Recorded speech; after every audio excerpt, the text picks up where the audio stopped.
Ninguém gosta de admitir isso, mas a maioria das vítimas de Ponzi Scheme pensou a mesma coisa. Eu não sou burro, comigo vai ser diferente. Hoje você vai ouvir o que elas só contam em conversas apagadas do WhatsApp, em áudios apagados, em prints que nunca chegam à família.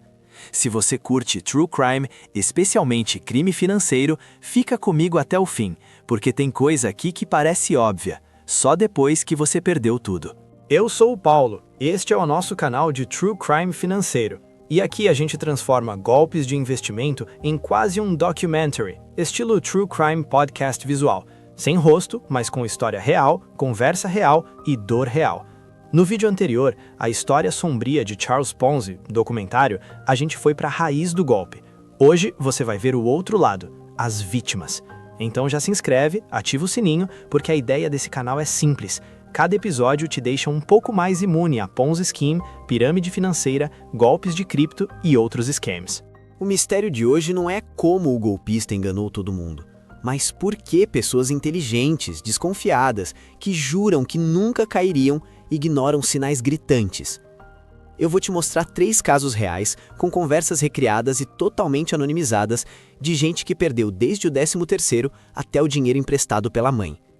E no final, a gente vai costurar os erros que elas têm vergonha de admitir. Aqueles pensamentos secretos que fazem um crime financeiro parecer uma oportunidade imperdível.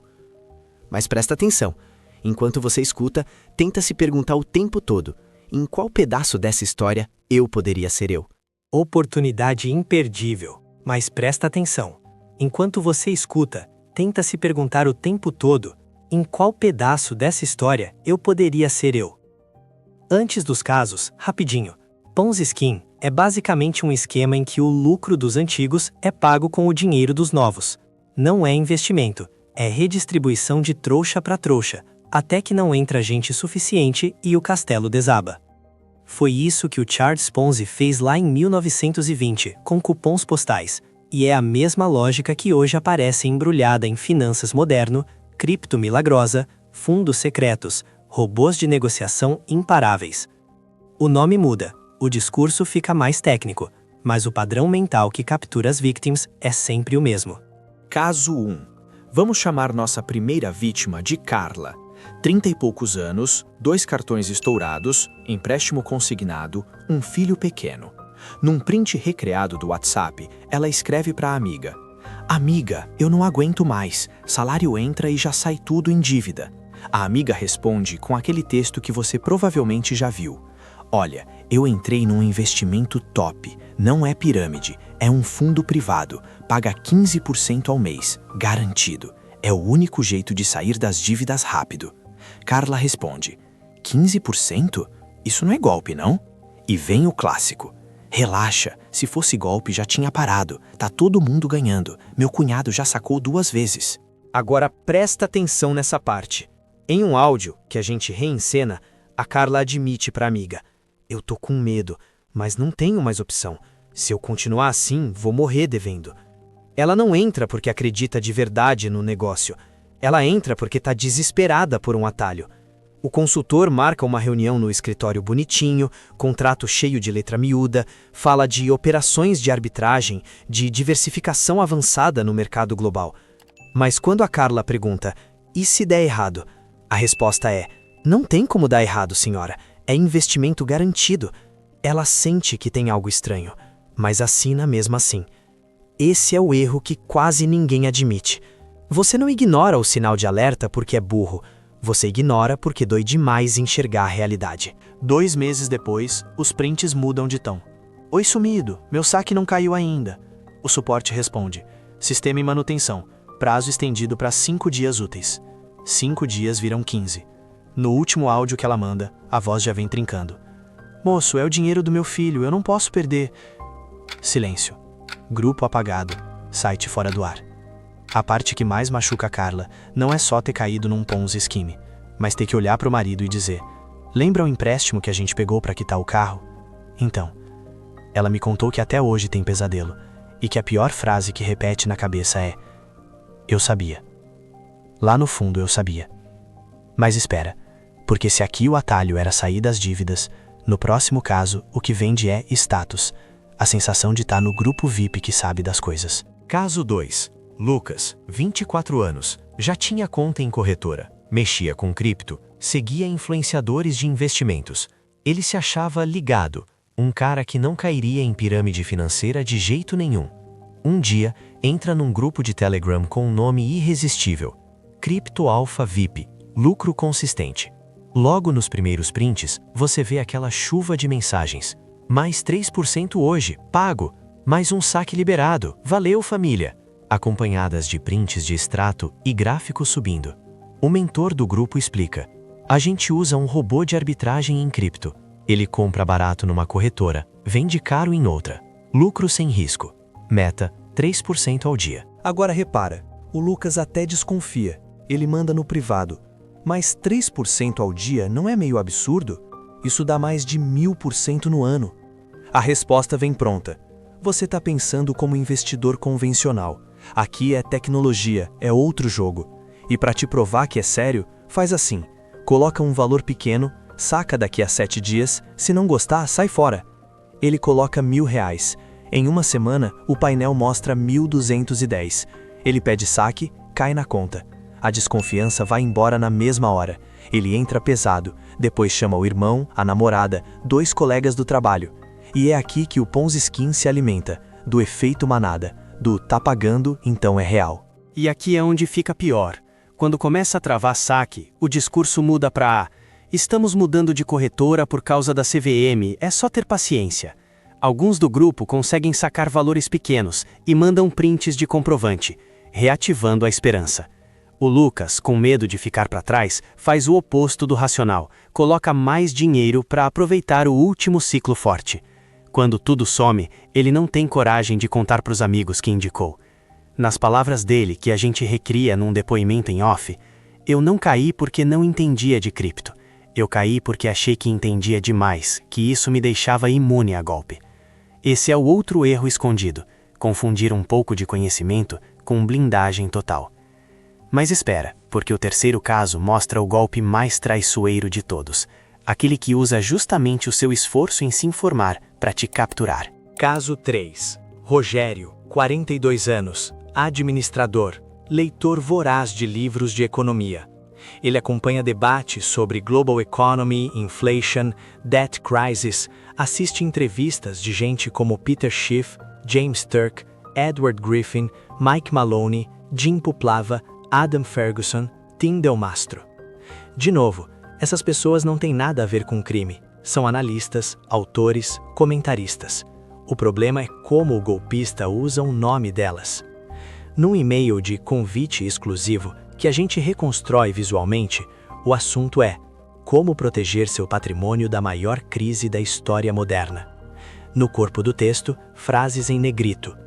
Como já alertam Peter Schiff e Mike Maloney, o sistema atual está condenado. Só quem se posicionar agora estará salvo. Eles marcam uma reunião online com o Rogério. O consultor liga a câmera, fundo com estante de livros, fala mansa, cheia de termos técnicos. Olha, Rogério, você sabe que a inflação real é muito maior do que a divulgada. A dívida pública está num patamar insustentável. A global economy está caminhando para um colapso de confiança. É o que o próprio James Turk já vem falando há anos. Tudo isso é parte de debates econômicos legítimos. O truque está no passo seguinte. Por isso, alguns grupos privados estão abrindo estruturas de investimento fechadas, fora do sistema bancário tradicional, que entregam 4% ao mês, com garantia em ativos reais. Não é para todo mundo, é só para quem entende o nível da crise. O Rogério, que sempre se orgulhou de ser o cara informado da família, ouve aquilo e pensa: faz sentido, eu sei que o sistema tá podre, vejo esses especialistas falando disso há anos. Lembra do que eu disse lá no começo sobre confundir informação com proteção? O erro do Rogério é exatamente esse.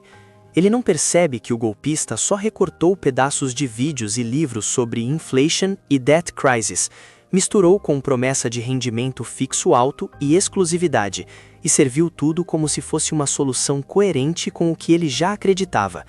Nos áudios recriados, dá para ouvir ele repetindo frases que escutou em canais de economia, justificando para a esposa. Amor, isso é coisa de quem tá à frente do mercado, não é para povão. É uma estrutura que se beneficia justamente da crise. Meses depois, quando para de receber, ele tenta contato e recebe e-mail automático falando de problemas regulatórios e ajustes operacionais, até que nada mais responde. Anos de estudo sobre economia jogados na lata do lixo emocional de um Ponzi Scheme bem embalado. As 3 histórias parecem diferentes, mas convergem num ponto só, que é o centro desse episódio de True Crime. Ninguém cai pela conta de matemática. As pessoas caem pela conta emocional. A Carla queria um atalho para fugir das dívidas. O Lucas queria fazer parte do grupo que tá ganhando enquanto os outros dormem. O Rogério queria provar para si mesmo que ser bem informado colocava ele num círculo de proteção. O crime financeiro se aproveita disso, pega o seu medo da pobreza, o seu cansaço, o seu ego de eu não sou trouxa e oferece uma narrativa onde você é esperto por entrar. E depois, quando tudo quebra, sobra não só o rombo no banco, mas o rombo na autoestima. Se até eu caí, então eu devo ser burro mesmo. Agora presta atenção no que todas essas vítimas reais, me disseram que fariam diferente se pudessem voltar no tempo. A Carla falou: se eu não consigo explicar com as minhas próprias palavras como um negócio gera lucro, sem repetir o discurso do vendedor, eu não entro. O Lucas, que se achava o rei da cripto, disse: se o retorno é fixo e muito acima de renda fixa normal, com promessa de garantia, eu trato automaticamente como suspeito, não como oportunidade. E o Rogério, com a voz embargada, resumiu: eu teria separado o discurso macroeconômico de oferta de investimento. Uma coisa é falar de inflação e dívida, outra é alguém usar esse medo para me vender certeza de 4% ao mês. Nenhum deles falou em marca, site bonito ou sala chique. Todos citaram sensação interna, pressa, exclusividade, vergonha de fazer pergunta básica. Se você tá vendo isso e pensando, eu nunca cairia em algo assim, cuidado. Quase todo mundo que caiu em Ponzi Scheme disse essa frase em algum momento, às vezes até rindo dos outros. É exatamente essa confiança cega que o crime financeiro adora. Os sinais clássicos estão sempre lá: promessa de lucro alto e garantido, falta de transparência real sobre como o dinheiro é investido, dificuldade para sacar, pressão para indicar amigos e família, discurso apelando para o medo da crise ou para a promessa de liberdade financeira instantânea. Mas os sinais internos são ainda mais importantes. Aquele nó no estômago, aquela voz dizendo, tem algo errado, que você empurra para baixo porque quer muito que seja verdade. É por isso que eu insisto tanto em transformar essas histórias em conteúdo de True Crime, quase como um documentary contínuo aqui no canal. Não é para rir de ninguém, nem para apontar dedo. É para que na próxima vez que alguém te mandar um áudio falando de oportunidade exclusiva, vaga limitada, segurança total, lucro garantido, você lembre da Carla, do Lucas, do Rogério e da sensação de vergonha que eles carregam até hoje. Golpes assim não roubam só dinheiro. Eles roubam confiança em si mesmo, destroem amizades, casamentos, relações de família. Isso não aparece no extrato bancário, mas é a parte que mais demora a se recuperar. Se esse tipo de True Crime financeiro faz sentido para você, se inscreve no canal, deixa o like e compartilha esse vídeo com aquele amigo que vive caçando o negócio da China na internet. Escreve aqui nos comentários: você já quase caiu em algum Ponzi Scheme, pirâmide financeira, golpe de cripto ou outro scam? Qual foi a frase que te deixou com a pulga atrás da orelha, ou que hoje você percebe que deveria ter levado mais a sério? Eu leio tudo, e essas histórias ajudam a construir os próximos episódios, nesse formato meio True Crime Podcast visual que a gente vem criando. E se você curte esse universo de golpes, prepara porque no próximo vídeo da série Banco Secreto, Ponzi Scheme Revelado, Caso Real, a gente vai abrir um caso específico de uma instituição financeira que parecia impecável por fora. Vamos destrinchar contrato, áudio de recrutador, promessa de rendimento, linha por linha, como se fosse perícia de cena de crime. Se você não quer ser o próximo nome num documentário de victims, continua com a gente. Esse canal existe para isso, usar o True Crime não só para contar a história macabra, mas para te dar munição para nunca mais cair no mesmo golpe.